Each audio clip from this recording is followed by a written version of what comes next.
pledge allegiance to the flag of the United States of America and to the republic for which it stands, one nation, under God, indivisible, with liberty and justice for all. First on the agenda this evening is approval of minutes from our July 13th meeting. They have been distributed. Are there any additions, deletions, or corrections? Hearing none, we need a motion. So moved. We have a motion to approve. Do we have a second? Second. Motion and a second. All in favor signify by saying aye. Aye. Opposed? Motion carried unanimously. Next we'll do our second reading and public hearing of proposed ordinance. Ordinance 23-14. Yes, sir. Ordinance 23-14, an ordinance of the City of Winter Garden, Florida, amending the City of Winter Garden fiscal year 2022-2023 budget, providing for severability and an effective date with revenues itemized as follows: General Fund, $6,543,576. General Fund Police Impact Fee, $154,770. General Fund Transportation Impact Fee, $1,076,646. Utility Operating Fund, $2,362,939. Utility Operating Fund, $2,362,939. Stormwater Fund, $100,000 for total revenues of $10,237,931 with expenditures itemized in the identical amounts. Thank you, sir. Yes, ma'am. Good evening, Mayor and Commissioners. This is the second hearing of ordinance 2314. Exhibit 1 has not changed since the first reading, but I'd be happy to answer any questions that you may have, and staff recommends approval. Any additional questions from the commission? This is a public hearing. We will open the public hearing if anyone wishes to speak. Seeing none, we will close the public hearing. We need a motion. Motion to approve ordinance 2314. Do we have a second? Second. We have a motion, we have a second. All in favor signify by saying aye. Aye. Opposed? Motion carried unanimously. Thank you. Thank you. Ordinance 23-17. Yes, sir. Ordinance number 23-17, an ordinance of the City of Winter Garden, Florida, amending section 18-92 entitled Application, Plans of Chapter 18, Buildings and Building Regulations of the City of Winter Garden Code of Ordinances to require Planning Department review and approval for compliance with the comprehensive plan and zoning regulations prior to submittal of a building permit application, providing for severability, conflicts, codification, and an effective date. Thank you. Yes, sir. This is the second reading of ordinance 23-17, which is a city-initiated ordinance that establishes a new planning pre-review process that will be required prior to the submittal of a building permit. This review will be required for all permit applications that require a planning review and will not be required if it's determined that a planning review is not needed. The purpose of this ordinance is to both streamline and add transparency to the review process. So with that, staff recommends approval and adoption of ordinance 2317. I'd be happy to answer any questions. Questions from the commission? Once again, this is a public hearing. We will open the public hearing if anyone wishes to speak. Seeing none, we will close the public hearing, and we need a motion. Motion to approve ordinance 23-17. We have a second. Second. We have a motion, we have a second. All in favor signify by saying aye. Aye. Aye. Opposed, like sign. Motion carried unanimously. Thank you. Under regular business, recommendation approved site plan for 100-126 West Plant Street. That will be tabled. Okay, for tonight. Matters from citizens of Winter Garden. Derek Blakeslee, 230 North Highland, Winter Garden, Florida. I figured since I attended roughly 25 hours worth of meeting as your representative for the committee on the Tourist Development Tax Citizens Advisory Board, that you guys would love just to know everything about this and how much excitement we went through on that. And so therefore I have about an hour and a half lovely presentation to give to you. You're really selling this well. I'm trying to. It was an exciting time. It actually turned out to be pretty neat. So I just wanted to walk through what we did, what the advisory board was for, and sort of let you know what was recommended then to the Tourist Development Committee, which then reports to the Board of County Commissioners. just as a background, if everyone knows, Orange County is #1 in the nation in tourist development tax collections. That's the bed tax. That's the 6 cents that's added on to a short-term stay in Orange County. They collected $336 million in fiscal year 2022. So it's the original plan a while back was not to commit any new funding until their collections were over $300 million, and they literally had a $300 million reserve. And they've met both of those requirements. That reserve lets them get through another COVID situation, something like this. So in meeting that, they decided we're gonna open up to new funding requests. And so they put out a bid to everybody, or not a bid, but an invitation to please submit any funding request. Not that people would just jump on the idea of free money, but their funding request came in at $3.8 billion. So, so the advisory board was to rank these new funding requests. 3 of these requests were from the city of Winter Garden, one being the Garden Theater for $5.5 million, Winter Garden Heritage Foundation for $2.75 million, and the Winter Garden Art Association for $2.5 million. Again, these all need to be tourist related. That's the idea, and that's why you'll notice if you go and visit some of these places, when you're checking out, they'll ask you your zip code, or if you've been somewhere else, they'll ask for a zip code, and that's just to record, are you in town or out of town. You have large form submissions, and then what they call small form submissions. Large form submissions were in excess of 20 million. Those are the only ones that our committee dealt with. Everything else got passed off to a group called ARC, which is the Application Review Committee. They'll go through like the Heritage Art Museum and all of those. And they're a group that gets part of the funding from this in order to fund most of the cultural pieces in Central Florida. The main group deals with what I call the larger ones. To give you an idea of some of these, the ARC gets about $12 million a year. They were looking for an additional $20 million a year in funding for, that's funding for usually building and things for smaller cultural things, being like the three charities that I talked about in Winter Garden, not-for-profits. Those are all not-for-profits, but again, they all deal with tourism. The Greater Orlando Sports Commission currently receives operational funding of $300,000, and then what they call sports incentive funds of $4 million a year. And that's what brings these football games and other things, volleyball tournaments, all this stuff. They're out there searching for this. They were looking to increase that to $740,000 and $10 million per year. All of the smaller ones we approved to send forward, the committee approved to send forward to the Board of County Commissioners. Remaining large form submissions, just to give you an idea of these, and there's only 9 of them. The Orlando City Baseball Dreamers wanted $975 million for a new stadium. Florida Citrus Sports wants $800 million to put a roof on the Camping World Stadium. Convention Center wants $590 million for capital improvements. City of Orlando wants $256 million for the Amway Center improvements. UCF Sports wants $176 million for Sports Village. Dr. Phillips wants $145 for front lawn enhancements. That would probably do my front lawn pretty nice. Eatonville wanted $88 million for the Zora campus. Orange County Regional History, $52 million. Manila Museum, $29 million. Urban Film Festival, $20 million. And the Association to Preserve African American Society History and Traditions, which is passed, wanted $20 million.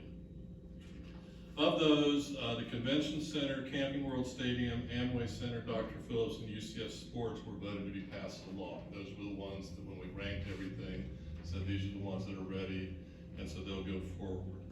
I think what was interesting and what you've probably, if you've read anything on this in the paper recently, is what really came to a bubble to the surface was we're still providing most of this funding, and this is, again, the tourist group is holding on to this tight. In other words, they want to see that money stay high drive, large venues, and there's a large group of people that want to see some of these funds go into infrastructure, go into housing for all the people who work in the tourism, low cost housing, and some of these other things. That was really outside our scope, but we ended up having an extra meeting to talk about those. So a couple things that our committee passed on is there is a tax that's called the tourist impact tax. We're not allowed to have that in Orange County. Again, as you guys are all aware, all of the taxing power in the state of Florida comes from the state. We can only have a tax that the state approves, and then we can either implement it or not implement it based on whether it needs referendum or not. There's an additional 1 penny tax that's available. Monroe County has it. If you go stay in Key West, you'll pay a 7% tax. That extra 1% goes specifically for low-income housing, and low-income housing for people in the tourist areas. So it's to deal with the people who are employed in the low-income jobs that we have, the service sector jobs.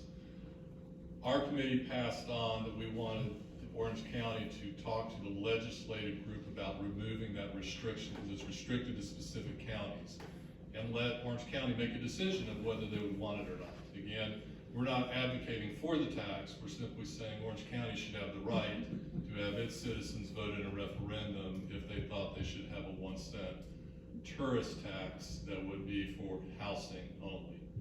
The second piece that we looked at was you can't use any of these funds currently for infrastructure.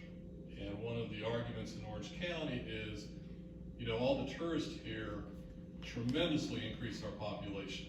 They tremendously impact our roads, they tremendously impact our first responders, but you're not allowed to use any of this additional funds that are coming in, this $330 million a year, for any of those purposes.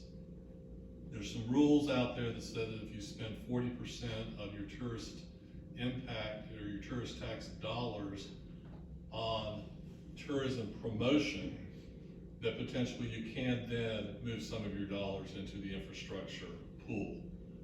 Right now, we spend a pure 30% of the dollars on Visit Orlando. So we know we're at the 30% threshold.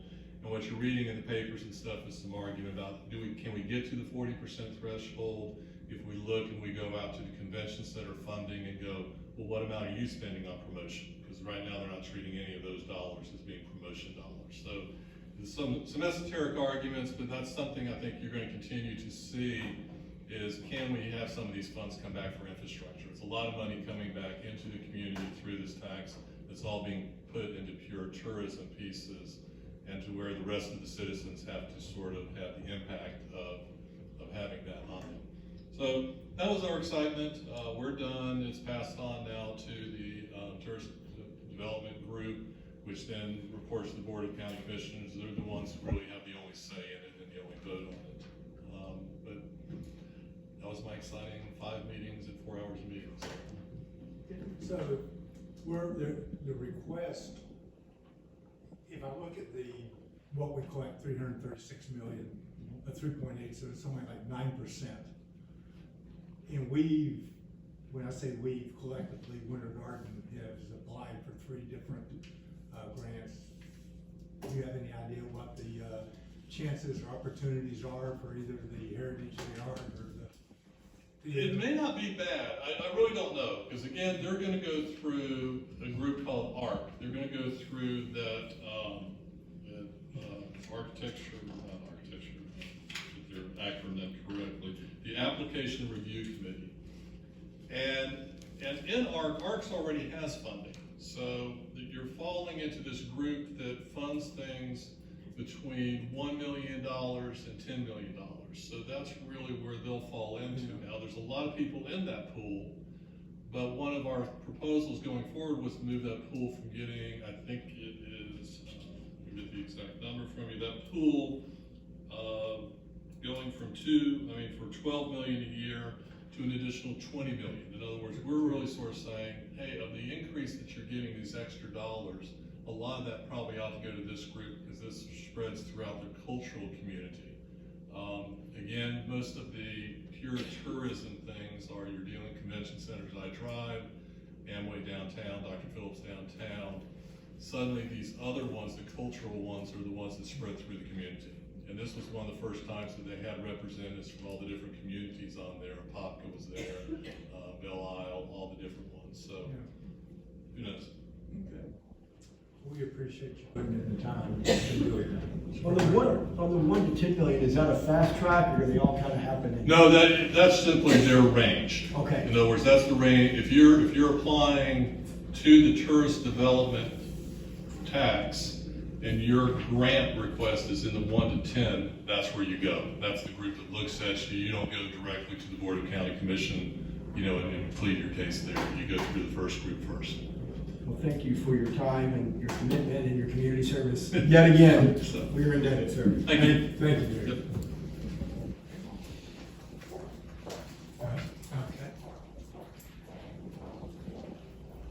Okay. Matter from our city attorney, Pass, Mayor, thank you.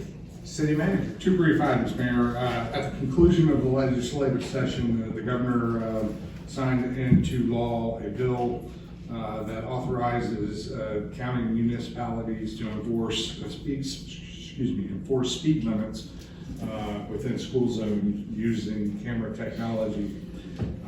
So as a result of that, we're going to deploy some of our newly purchased enforcement trailers to the speed zones. We're going to start monitoring those zones, and we're going to issue warning citations out of that until such time as the DOT comes forward with specifications for more permanent cameras.